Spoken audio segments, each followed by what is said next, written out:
Hello. So yes, I am Jess Neal-Brooke, and I come from the public health team in Northants Council.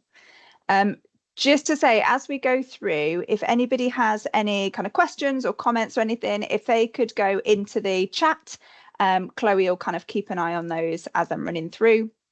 It's just a little bit smoother than kind of people putting their hands up, unmuting, kind of putting their cameras on, things like that.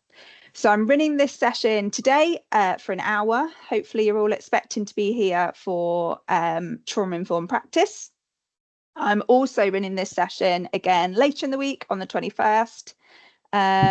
So if you want to kind of share it about after you've been, absolutely feel free to. So I find kind of the content of presentations is very much like cooking spaghetti. I never quite know how much to put in, and I normally end up with far too much kind of at the end. So I might talk quite speedily to make sure we get through sort of all the bits that I think are important. But about me, I have worked in education for the last about 8 years. Ending up latterly as an assistant head teacher of a school. During this time, I specialised in special educational needs and really quickly started to realise that trauma played a significant role in lots of our children's and parents and even staff's lives. And this was having quite a significant influence on behaviour, on learning, on interaction, communication, kind of all of those areas. So this in turn kind of led me to adopt trauma-informed approaches. Initially at the start, this is under kind of different names. Attachment aware is one people might be aware of. And I kind of brought these approaches into several schools I worked in.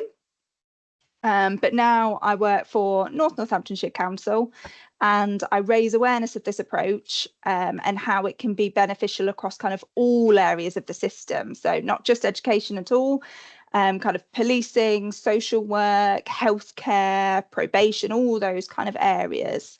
Someone quite succinctly put it after one of my trainings that if you work with people, then this approach is relevant to you, is kind of the gist of it. So just before we start, obviously we are going to discuss trauma, and this can be triggering for people.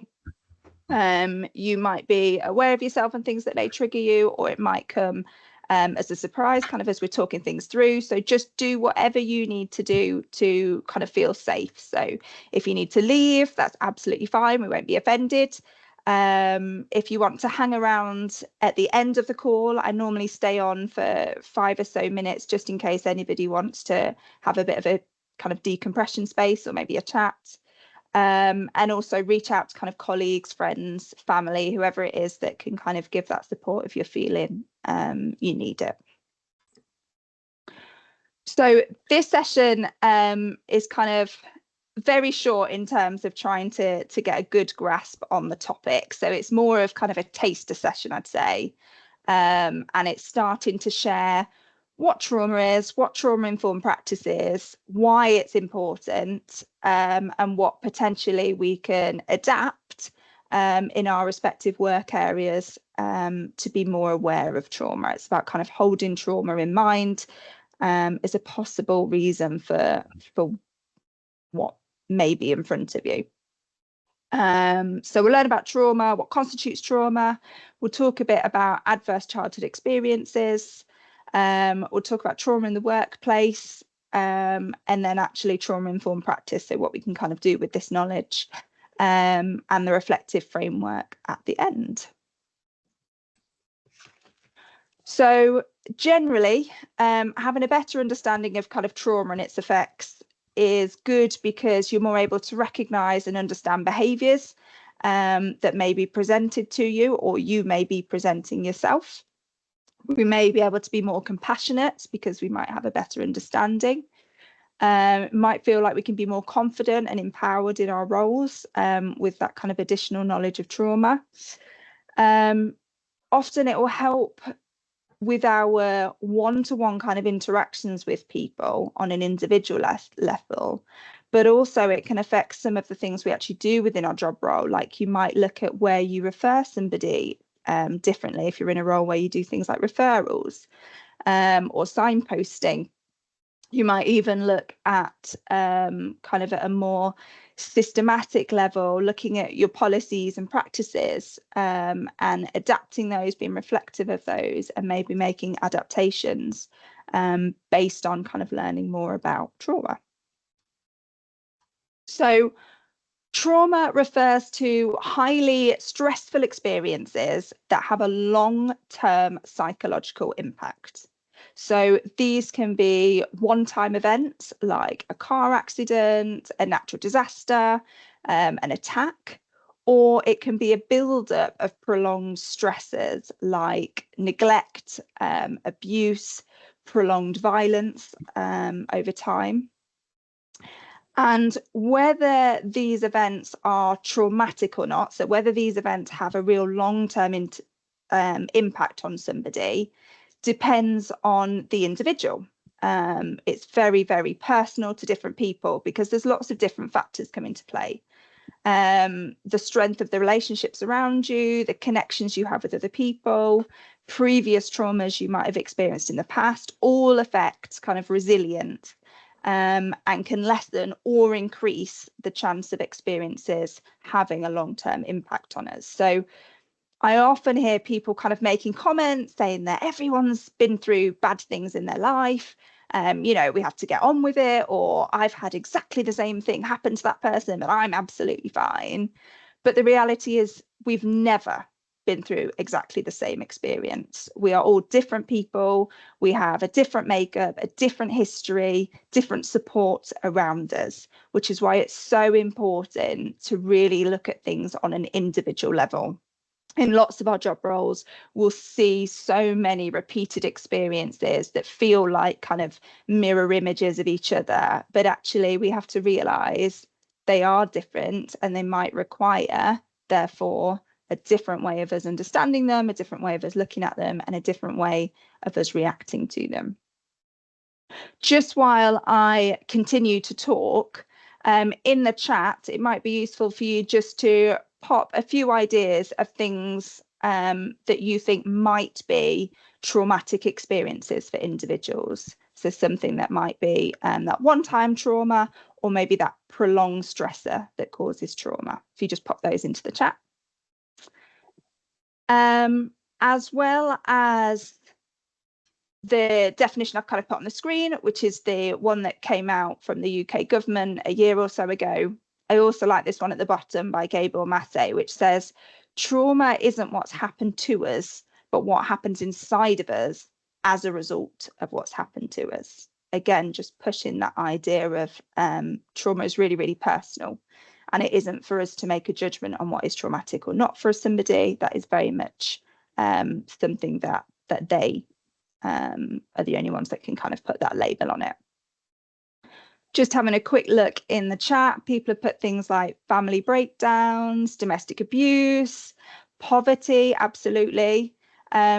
We now look at kind of group trauma as well as individual trauma. It's quite an interesting area of research, which is things like that. It's what kind of trauma might a certain group of people be through, be that poverty or be it individuals who might experience day-to-day hate crime or racism, things like that.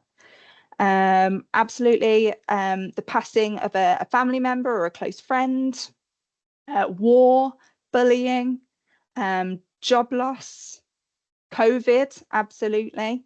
And that's one of those kind of shared experiences maybe that groups have felt as well as those individuals.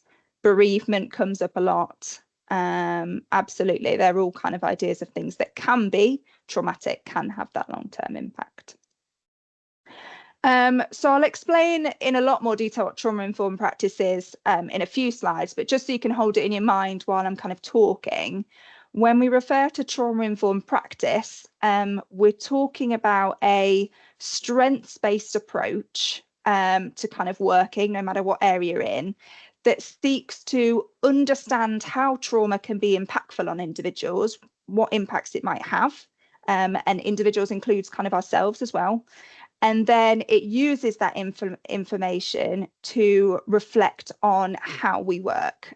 So that might be on that individual level, how you physically interact with people and do your job role, or it might be on that larger scale as a whole organization. How can we reflect on how we work?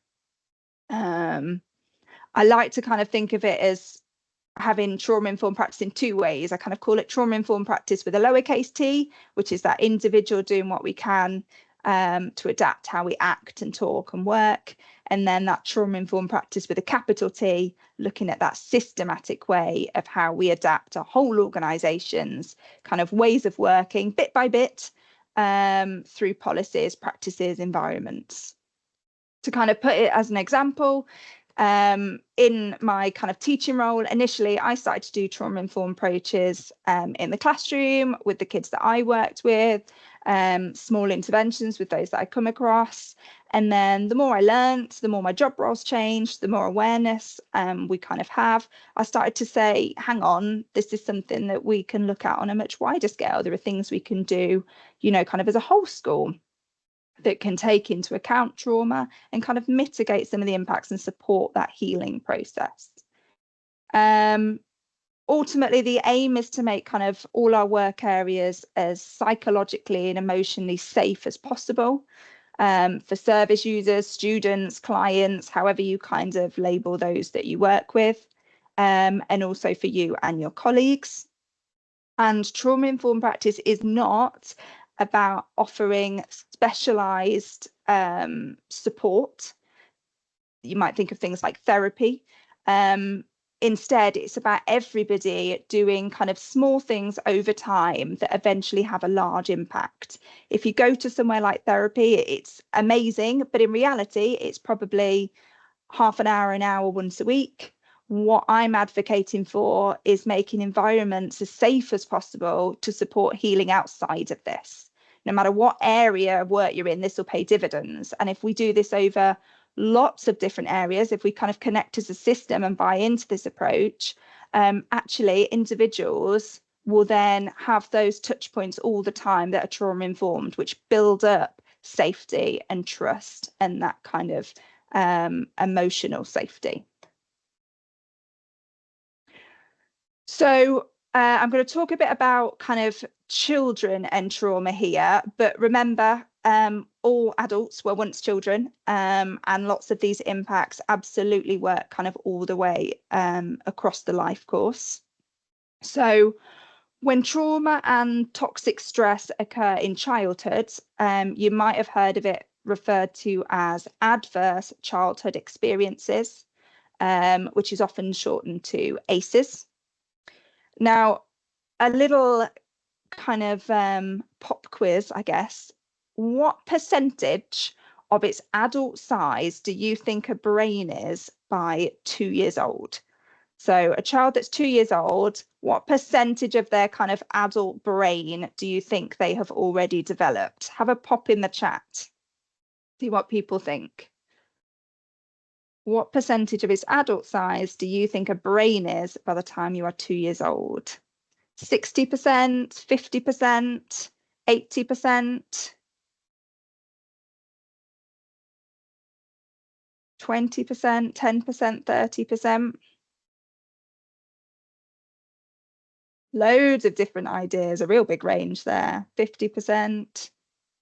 Well, in the first 2 years of life, your brain grows from about 25%, which is what you are kind of born with, up to 80% of its adult size. So in year 1, it goes from about 25% to 50%. That year 2, it goes from 50 to 80%, which is quite a massive jump. And in fact, by the time you are 5 years old, your brain is at 90% its adult size.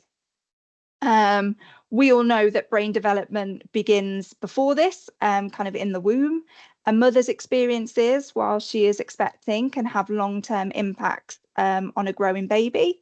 That might be because of the levels of hormones that the mother is having, that she's producing. It might be chemicals that the baby might be coming in contact with. And that's also not to mention kind of trauma that can be passed down through generations through a more nurture approach as well. So it goes without saying how kind of crucial this time period is for brain architecture, and actually how hard it is to undo the work that occurs during this early time.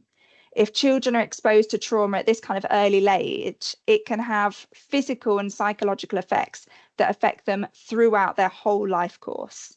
A bit of an example of this is there's research to suggest if you have had 4 or more adverse childhood experiences as a child, then you could be twice as likely to drink and smoke, which also means we're kind of more likely to have concerns with lung and liver disease later in life.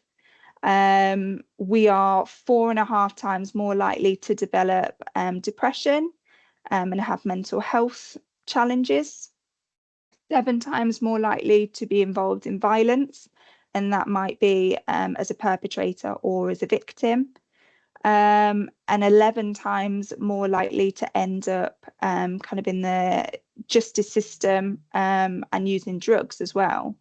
Now, lots of these things are kind of interconnected, possibly due to attempts to kind of self-medicate, being due to the circumstances being unable to stay in education or hold down employment, can kind of affect where these statistics kind of come from. But in the UK, around half of individuals have experienced some form of ACE growing up.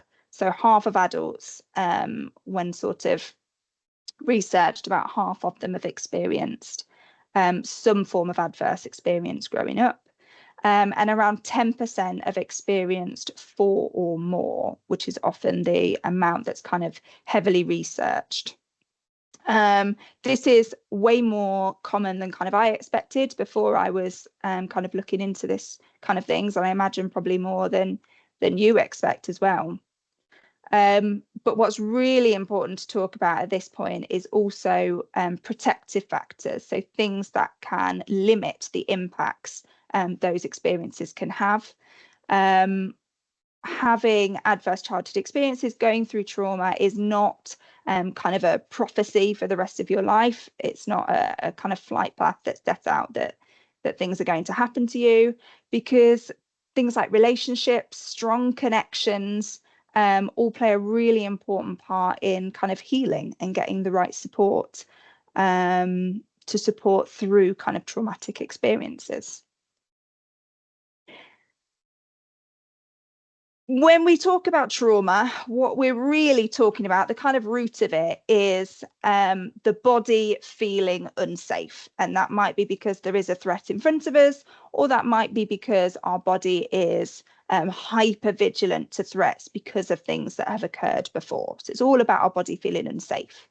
And one of the things we all kind of naturally develop is this escalation cycle, which is our response to any kind of threat. And this is the general escalation you'll see for any kind of emotion. So it might be anger, it might be upset, it might be kind of nerves. We all go through this kind of peak and trough as it is. So if you imagine you are at work in whatever role you're doing, and somebody is really aggressive towards you, this could be a trigger for you. It would be for lots of people.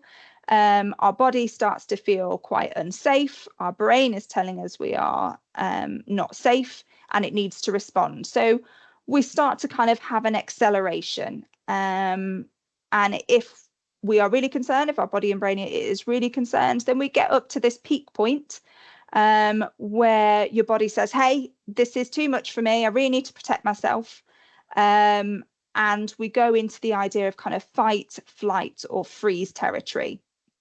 Now, there are many more if you kind of research this, but the key 3 are those kind of fight, flight, and freeze responses. So in that peak, you might walk or kind of storm away. That's you leaving the situation to keep yourself safe. That's your flight. You might freeze on the spot, be unable to kind of take in what's going on, become kind of blank and not be able to understand what's happening around you.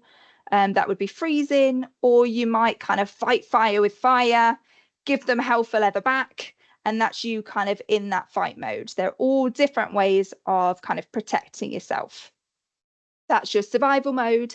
The rational part of your brain is switched off. It's handed all of that functioning over to that survival part to keep you safe. But eventually what happens is you start to de-escalate.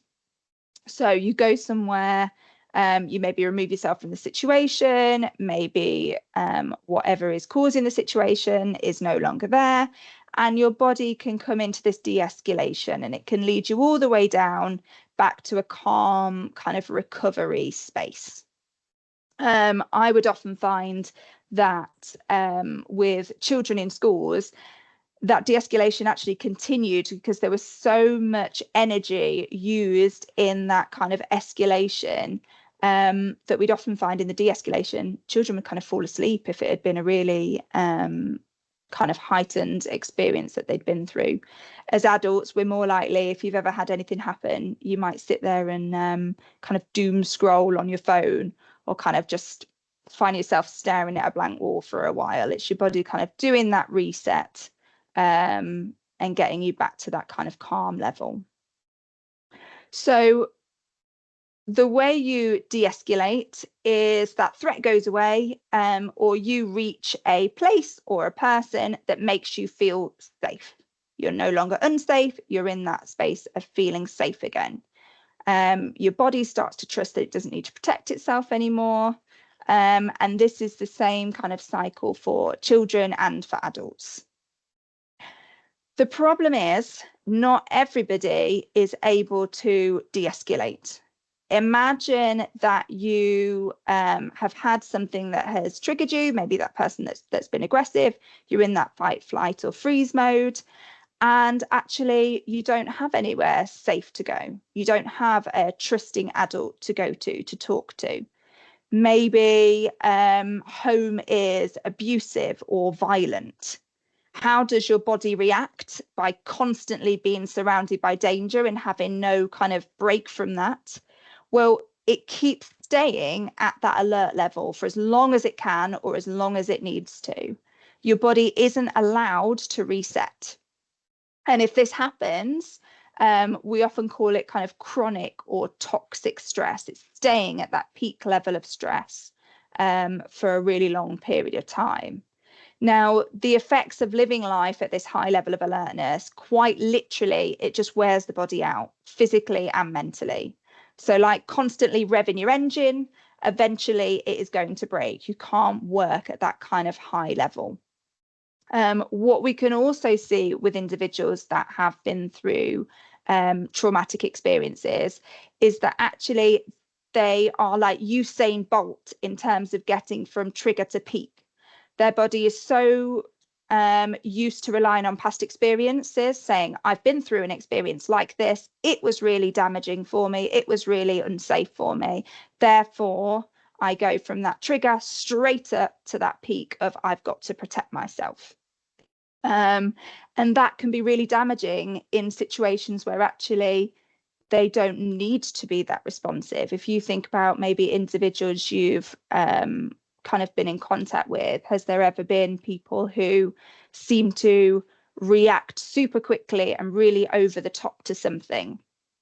Maybe that is their kind of response to things they've been through before. Maybe that's their coping mechanism that their body has kind of come up with. I wonder if while I'm talking through the next section, if in the chat you might want to write down kind of what people might be like when they're sitting in that peak state. What kind of behaviors might we see? If you just pop those in the chat. Part of the problem with a lot of what we do is when people kind of stick at this peak level, we often leap to kind of punitive sanctions, which doesn't really deal with the issue at hand. It doesn't stop the issue from reoccurring again, because this is something that we've now got naturally wired in kind of the way our brain reacts. And actually, a lot of these kind of punitive sanctions break trust, break that feeling of safety, and don't support people in that de-escalation, which is what we need to be supporting. what we need to really be looking at is being really curious, kind of seeing whatever behaviors we're witnessing, and we'll talk through some of the bits in the chat that you've noticed. But it's being curious, seeing those behaviors as kind of communication, evidence of somebody being in this survival state, and maybe changing the way we then react to support that de-escalation. So people have put people being unable to sit still, trying to run away, or the flip side of that, being very still, absolutely. People being withdrawn, people having poor concentration, making simple mistakes, absolutely. If you think about somebody running at that peak level for a long time, they are, they're doing their job, they're maybe in education, running at that peak level. It's going to be hard to concentrate. They're going to be really vigilant to people around them and dangers, because that's what their body is telling them. They're telling them they are living in a constant state of being unsafe. People might be tearful, emotional, angry, absolutely. Defensive, definitely. Avoiding contact with others, withdrawing away from situations to keep themselves safe. Getting upset and emotional, definitely. They're all great kind of examples of what people are like in that peak state. So thinking about that, if we kind of look at what are the challenges of working with somebody who is feeling unsafe. So that might be somebody that you are trying to support in whatever kind of profession you're in. It might be somebody that you are working alongside, maybe a line managing, maybe they're a colleague. Or maybe yourself, maybe you're aware that actually you might be in a situation where you are often in that kind of peak state for long periods of time. What can be really challenging about that? One there is getting upset and emotional. Absolutely, definitely. Well, some of the things that people commonly say are the challenges is coming across people that are aggressive. So in lots of our line of works, we will come across individuals who are absolutely sitting in that kind of fight state, and situations that you feel are very reasonable. Maybe they're requests, maybe they're asking people to kind of do something, can often lead to aggression in a situation where you don't feel like aggression is a good way of looking at the situation. That can be really, really challenging to deal with. On the flip side of that, it might be people who are, as kind of people have said, people who are shutting down, people who are withdrawing, people who aren't engaging, even though you would be able to support them or point them in the direction of support, but you can't get hold of people. You can't offer that support if they don't actively engage with you. Concerns around kind of emotional regulation, which is sort of what we've said with those last two. Challenges of working with people might be that they find it really, really tricky to trust people. Often in lots of the areas of work we're in, actually the amount of time we have to spend with people is really short in the grand scheme of things, or it's quite inconsistent, maybe once a week, once a month, maybe only one interaction we have. If people find it really, really tricky to trust us, it's really hard to kind of take those next steps and support people. Individuals might be really hypervigilant. They might be constantly looking out for things that are going to be unsafe for them. So individuals might be really overanalyzing body language. They might be really conscious of any new person because they've got to read them, got to work out if they're a safe person. They might be overanalyzing every single word that's kind of said. And as kind of most things we do in a stressful situation, often this hypervigilance leads to us jumping to the wrong conclusions, making snapped panic decisions that can kind of get people into trouble because that fight, flight and freeze mode has been activated in an unnecessary situation. but to that individual, to that kind of body is telling them it is a necessary situation. It's really, really important to remember kind of with all these things that actually they were once important survival mechanisms for this individual, and they were really vital for whatever situation that person has been through in the past. It kept them safe. The issue is now in situations where maybe we don't see there being any risk of harm to them, these reactions are very unhelpful. They appear very over the top and very unsupportive in when we're trying to help people. An interesting challenge that has kind of been raised working with individuals that have been through trauma within the policing sector is they've raised that often memory and kind of retention of what's occurred is really, really poor with individuals that have been through trauma. And that can mean, certainly when I was kind of talking to those within the police, they were saying that actually often kind of witnesses, victims, we might not take them seriously because we're asking them questions and there's massive holes in their stories. There's gaps, there's information that actually is all kind of in the wrong order. It doesn't make sense. They can't give us the kind of details we need. So maybe we kind of disregard those individuals and see them as quite unreliable, when actually what's happened is during that experience, their brains kicked into that survival mode. And if we imagine we are being chased by a tiger, what your brain's going to do is put all that energy into running away as absolutely fast as you can. It's going to make your heart race so that you can run faster. It's going to increase your lung capacity, wanting to get more and more air in, because you need to get out of there. What it's not doing is it's not saying, let's nicely sit down and categorize all of the kind of things that are happening to me now so I can store them in my nice memory boxes to kind of retrieve later within my brain.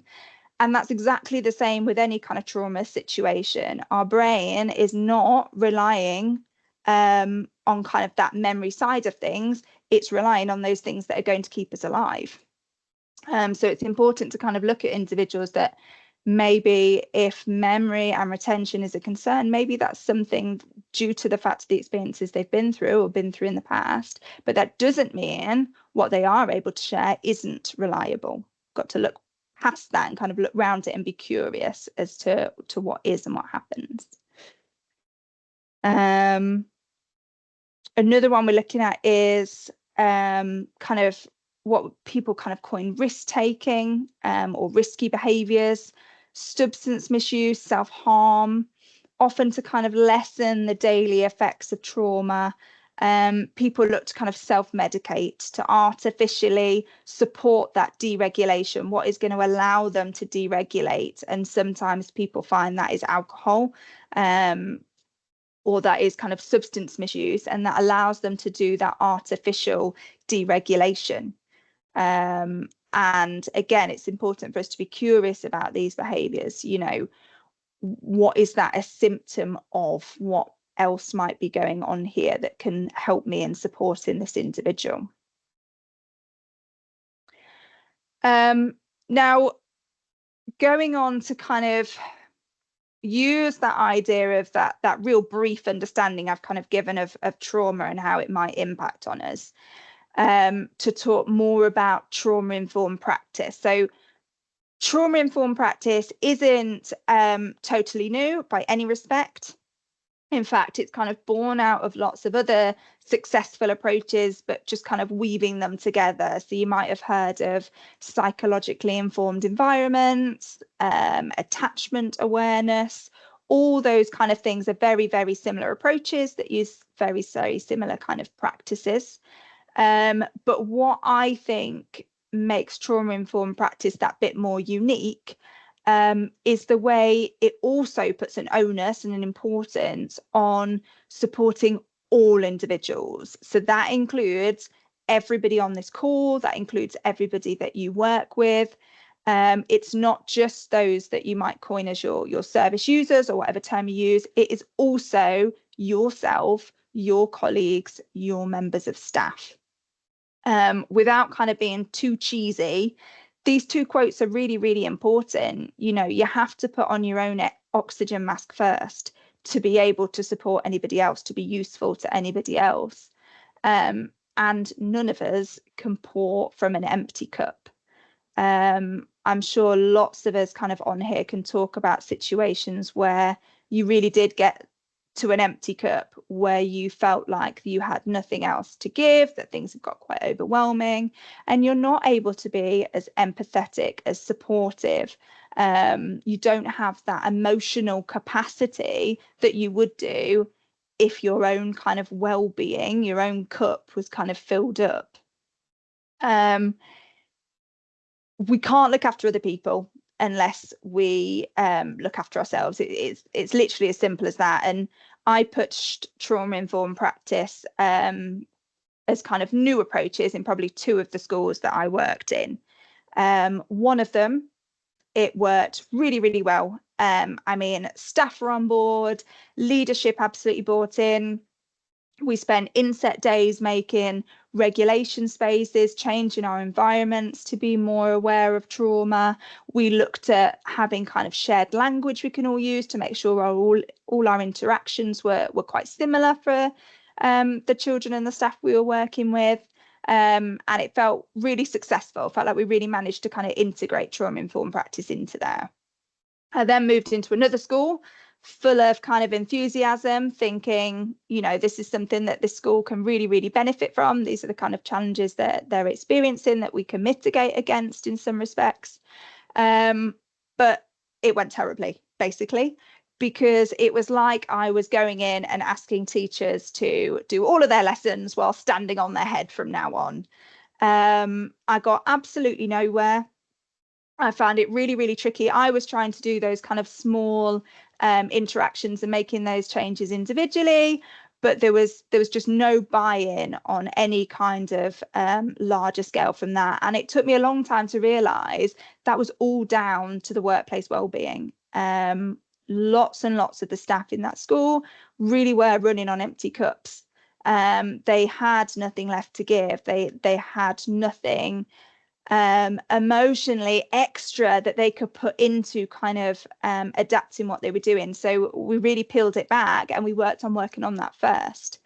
And that is often when I'm now talking kind of to different areas of the system, often that's where we kind of get to in initial discussions is actually, are your staff, is your organisation in a place where the staff are supported, have good workplace wellbeing, that they are able to look at implementing approaches that extra approaches that can kind of support other individuals.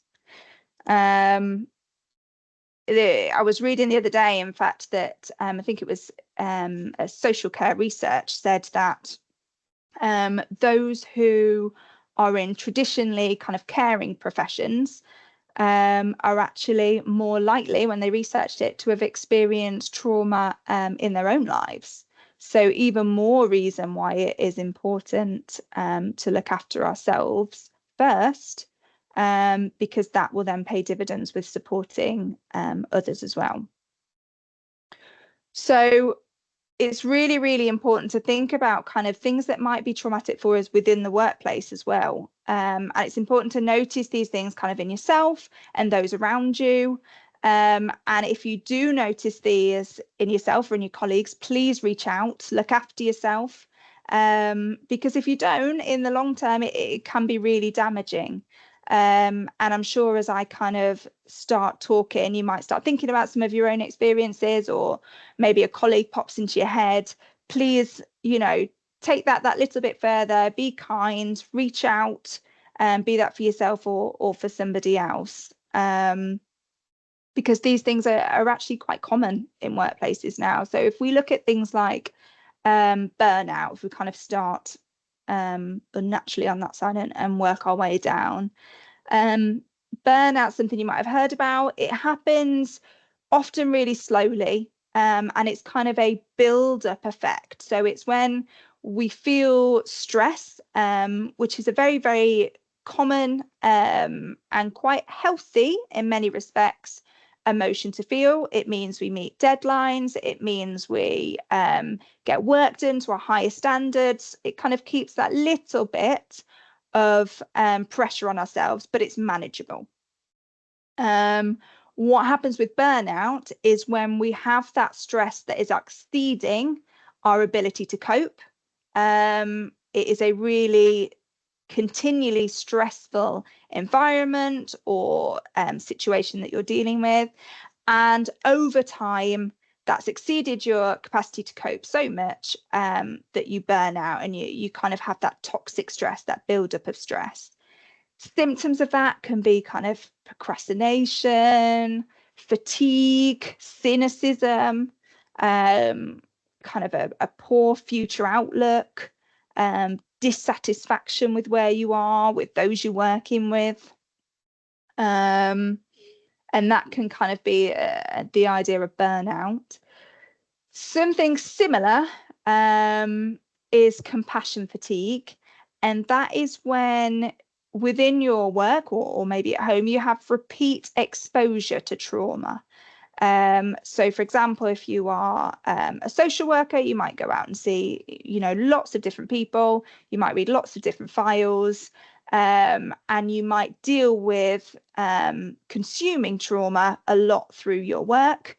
And that might actually make you quite numb.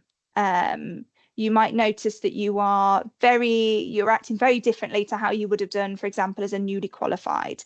And that is because you have really reached your limit of how much compassion you are able to kind of share. And that's maybe because your own well-being isn't at that place. Maybe you don't have that support within your workplace to reflect, to have supervision. And you've reached that compassion fatigue, and you might feel emotionally withdrawn, irritable with people. God, we've seen this over and over again. They're not going to change. We're not going to get a different answer from this. You might feel quite hopeless, start being late for work. You might not see the point in helping people because nothing changes. And that kind of happens really slowly over time. And then the last one to talk about is vicarious trauma, or some might call this kind of secondary trauma. This, differently to the other ones, happens really quickly. And it might come from listening to, seeing, constantly consuming somebody else's traumatic experience. I kind of coin this as it becomes a trauma transfer. So you haven't experienced the trauma an individual has been through, but you start to feel as if you have.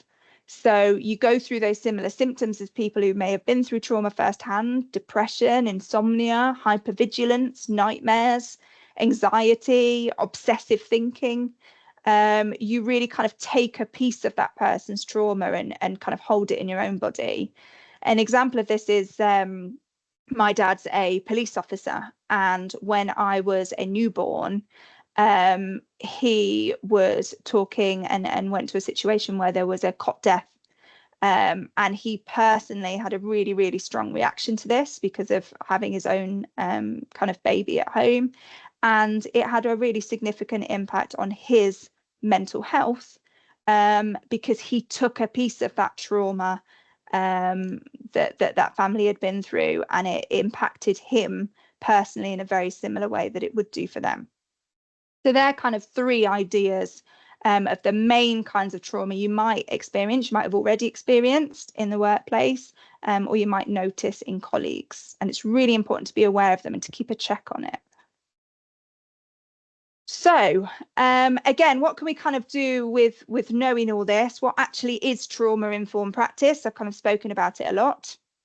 But to give you a break from me constantly kind of droning on at you, I have got a really good video that was done by Scotland, who have, as a whole country, quite a coordinated attempt at pushing trauma-informed practice.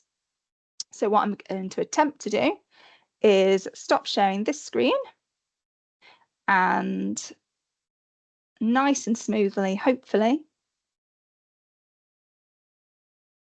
share my screen. Now, please let me know if you don't get sound. There should be sound from the start. If not, I will reload it. Sometimes happens.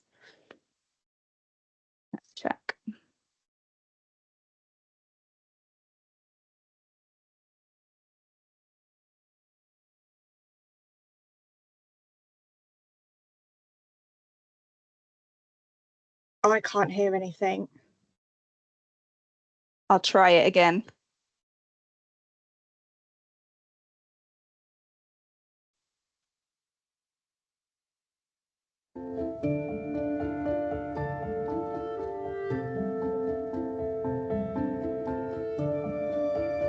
Whenever Mum went away, he would come into my room. He said I made him do it, and that it meant he loved me. It always made me feel powerless, ashamed. I never knew when an argument would turn into a fight. I was always scared, always on edge, always had to be ready to defend myself. My late husband was very controlling, always put me down, told me what to wear or cook. He'd get angry if I didn't do things right. I had no choice or control. It made me feel useless. I had no confidence in the end. So I zoned out, pretended it wasn't happening. It's so difficult to trust people now. I just freeze and float away in my head when I feel powerless. Now I just get angry a lot, feel like I want to fight. Sometimes I worry I'm just like him. I find it difficult to do things myself, and I get really nervous when I have to talk to new people. I avoid them when I can. What we went through was traumatic because we were harmed, physically, emotionally, and felt like we were in real danger. Traumatic experiences can be things that happen once, like a serious accident or assault. Or it can be where traumatic things keep happening, like physical or sexual childhood abuse, or domestic abuse, or relationships where you can't be yourself, where you're put down or bullied. It can make you feel powerless, trapped, or betrayed. The sense of confusion, shame, or fear can be overwhelming, especially if there is no one you feel able to tell. Even after it's over, it's harder to get on with life and feel safe. Trauma is more common than most people think. Almost 1 in 5 adults has experienced physical or sexual abuse in their childhood. And more than a quarter of all women have experienced domestic abuse. Some people recover after traumatic events. Some people aren't affected as much. Having good, safe, supportive relationships with other people can really help. But lots of people continue to be affected by trauma, sometimes long after it happened. For most of us, traumatic or adverse childhood experiences like these affect our body's response to stress, affecting our physical health as well as our mental health. The impact of trauma can also make it harder for us to learn and to realise our full potential. One of the most worrying things about the experience of trauma is that it can make us avoid people and places, even if they are there to help, like doctors, teachers, social workers, carers, colleges, Councils, community centres, employers, advisors. Because most trauma experiences happen in relationships with other people, we can find it difficult to trust people or feel safe. And sometimes the way we react to help ourselves feel safe pushes people away and makes it even harder to get the help we need. It's like our brains learn survival tricks to get us through the trauma at the time, like priming us for danger. Making us run away. shutting down when we feel upset. It might look like we have a short fuse, like we're unfriendly, or we're just a bit absent. Anything, however small, that reminds us of that trauma can set off our own unique trauma response to protect ourselves, making us avoid the people and places that we need the most, like you. But there are things you can do to help me trust you enough so I feel safe and I don't shut down or avoid you.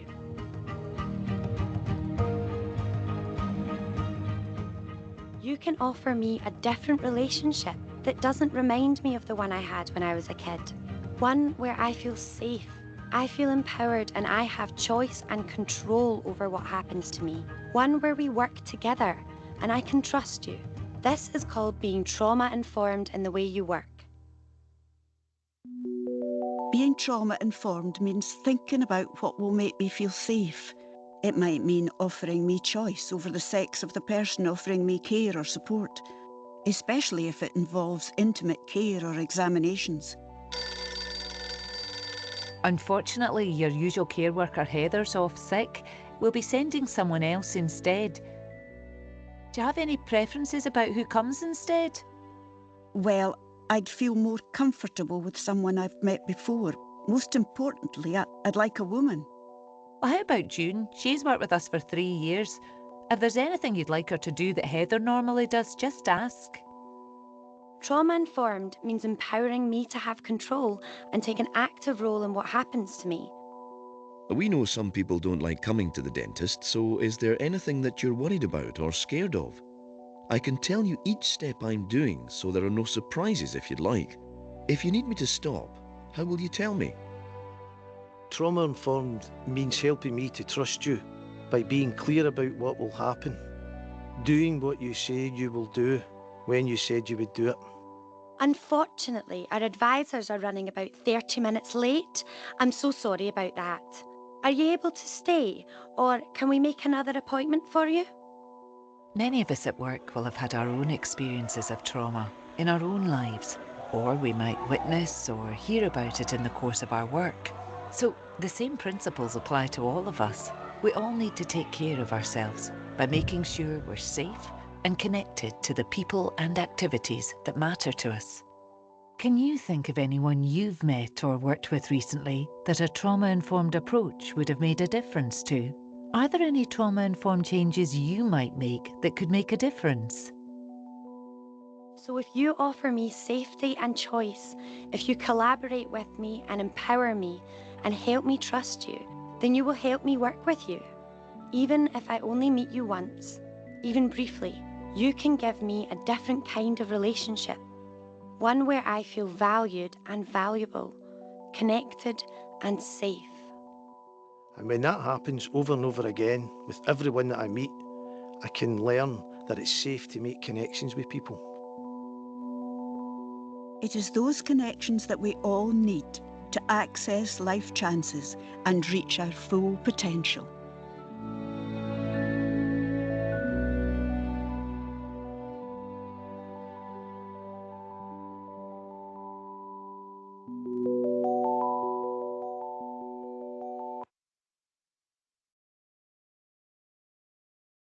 I am hoping everybody did hear that. Oh yeah, I can see in the chat that we did. I'm going to reshare the PowerPoint, but I think after doing kind of lots of these presentations, often it's that video that really sticks in people's heads.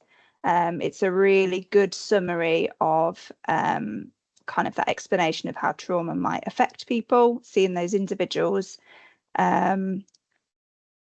kind of through the story, and then also some of the approaches the professionals take within their job role to try and support. So you saw at the job centre, it happens to us all, the kind of times overran. I know the amount of times I've kind of sat in my GP surgery and kind of things have overrun for quite a significant amount of time, and maybe there's no communication. You do really get frustrated, whether you've had experiences before that make you feel unsafe or not.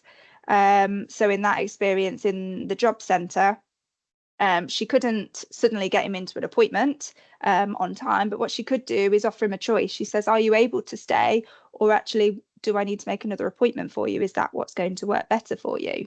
We acknowledge that we're running late, we apologise for that. How can we take that step forward? Another one being at the dentist. It can feel really unsafe and really trusting to lie in that chair with kind of goggles on, your mouth open, you can't see what people are doing, you've got terrible noises going on. I'm terrified of the dentist. But actually, if somebody narrated step by step what's happening, and certainly what's going to happen, just that next step, what am I expecting now, that would actually make that experience much, much safer for me and make it much easier to trust kind of the people and also the process of what's going on. And there's lots of other examples kind of throughout there. The main thing to kind of think about, I guess, with trauma-informed practice is it's not about bringing in a totally new way of working. It's not trying to supersede anything. It's not saying let's make, some really humongous changes to the way that everybody works. But it's about being really reflective on what you currently do, and what adaptations you could do, what adaptations to your ways of working you could make to actually just make it slightly more accessible for individuals that have been through trauma. There's no kind of finish line or end goal.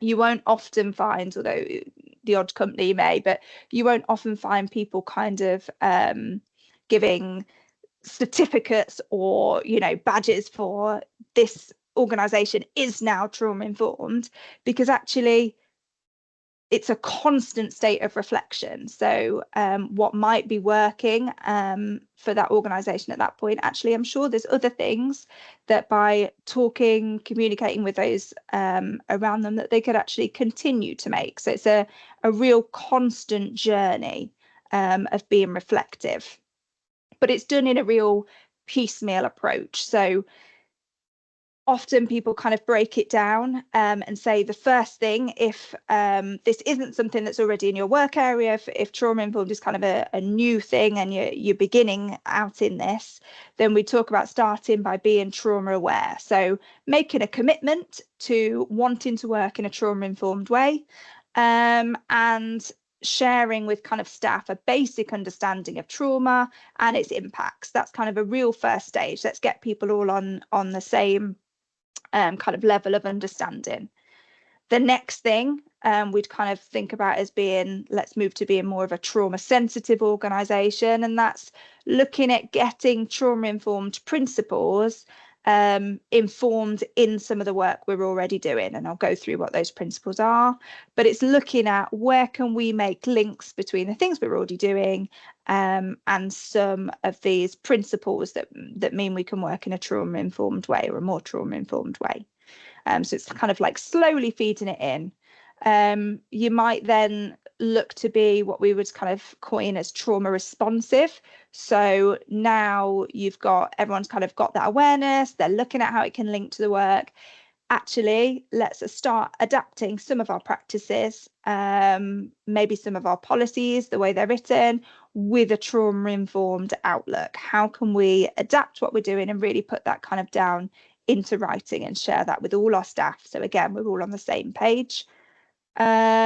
And it's that last point that we'd say we'd be looking at moving into kind of a more trauma-informed stage, which is where some of these trauma-informed practices are really embedded in the organisation. It's considered in the work that's already being undertaken, and any new bits of kind of areas of work that come into play. One of the things you think about is, how can we think about trauma within this? How can we adapt how we're going to deliver this, or how we're going to word this with kind of trauma in mind? And like I say, it's kind of a constant reflective process of kind of through those stages. So when I talk about embedding kind of key trauma-informed practice principles, and I realise we're really running to the end of our time here, we're talking about how we can basically make everything we do as safe as possible for everybody, physically and emotionally. How can we be as trustworthy as possible? How can we increase that trust in everything we do? How can we be transparent in everything we do? How can we collaborate so we can learn from people? There's no point us saying, well, I think this would be really good for people who've been through trauma. And actually, if we never hear the voices of individuals that have had those experiences, asking for feedback, it's something we're getting much better at as organisations, is saying, how did we do? How can we improve? and making sure we take that on board and share how we've made adaptations. And how can we work in ways that really empower people, give people a proper voice in everything we do, and where possible, giving people choices. In that video, you had the carer, and they said, you know, your normal carer isn't available. That happens. There's nothing people can do about that. But they were able to give her a little bit of choice, and say, would you like a male or female? Is there anybody else you've had before that we could look at getting for you?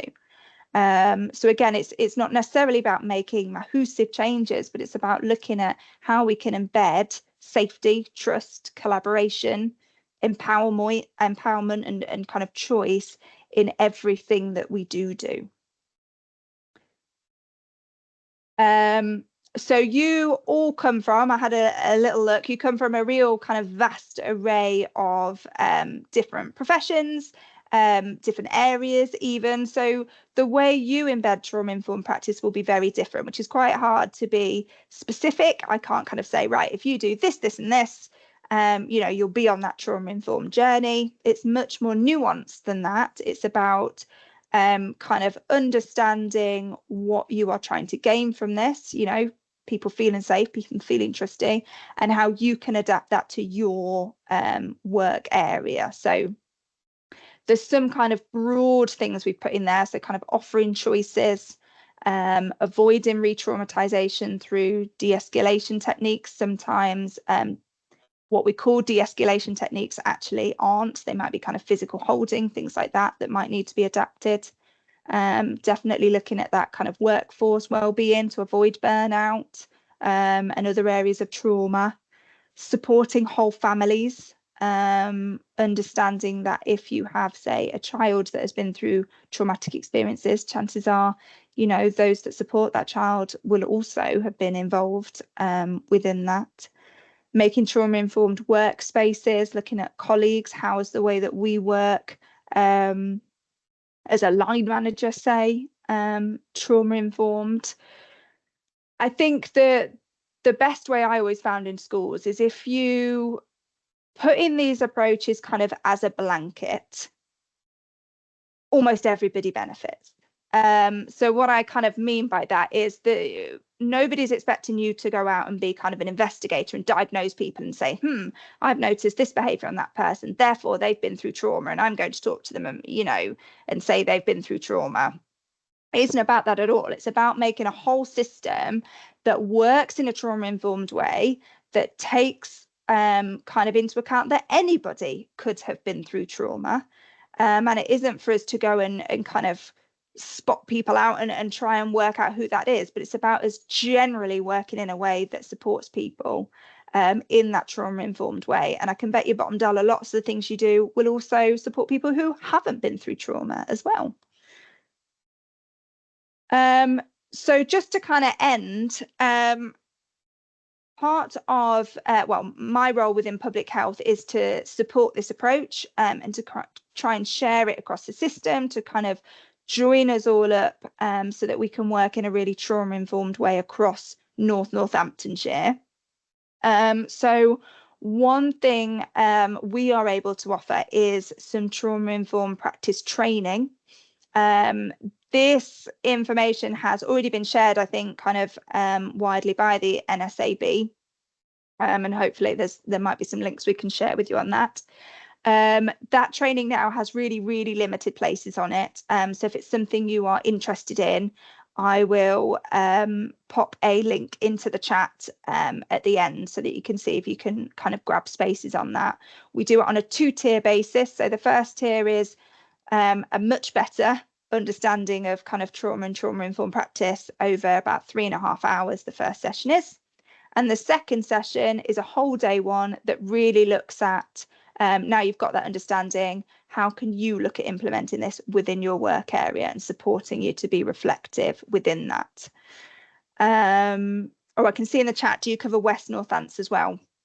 Technically, it's to provide support for North Northants. However, lots of the work that professionals do might be in the West and might support those in the North.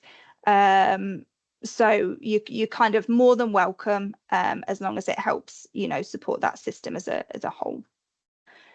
One of the other things we are very, very close to publishing now, and we'll do a bit of a launch of, is our framework. So we're calling it a trauma-informed reflective framework. And what this does is it gives kind of a self-assessment tool for where your organisation might be on that kind of trauma-informed journey. It's really strengths-based. What are you doing really, really well? And then it also gives suggestions of kind of next steps, things that you might be able to look at that you might not have thought about before, or things you might have thought about but actually aren't quite sure how to do. It kind of says, right, here are lots of different areas of work that can be you can put trauma-informed approaches into: workplace well-being, co-production collaboration, we've got leadership, we've got physical environments, and it really does list kind of what are you already doing in these areas. Have you thought about kind of maybe looking at these additional things that you can do? It gives a helping hand, a kind of starting point for how you might be able to start implementing this within your work area. Like I say, that isn't quite ready for publish yet, but I'm sure the Safeguarding Adults Board will be more than happy to help me share that around when it is, and we will do kind of a launch and help people understand it as well. So look out for that if that's something you are interested in. And the kind of last big area of work we're working on is joining people together and making this really sustainable, and giving people outlets to discuss kind of what they're doing, what they think best practice might be, to really help this kind of gather momentum within work areas. So we've already got a network set up for the VCSE sector, and there was lots of individuals who were really keen in that area to start talking about this and connecting together. So that's been running for probably 6 months or more now. And it's got to a really good place where we're all helping each other kind of overcome challenges, look at best practice, look at things from a different angle, all in a trauma-informed way. And we are looking at very soon getting an expression of interest for people to do this as kind of professionals, as a professionals network outside of that VCSE sector, joining people together for exactly the same reason, to get these conversations kind of going and continued. If you're interested kind of in any side of that, please do drop me an email. My email is there, and again, I will pop it in the chat for you. I'm really, really friendly, I promise, and I'd love to, talk with you about how you might be able to look at integrating this in what kind of whatever work area you work in.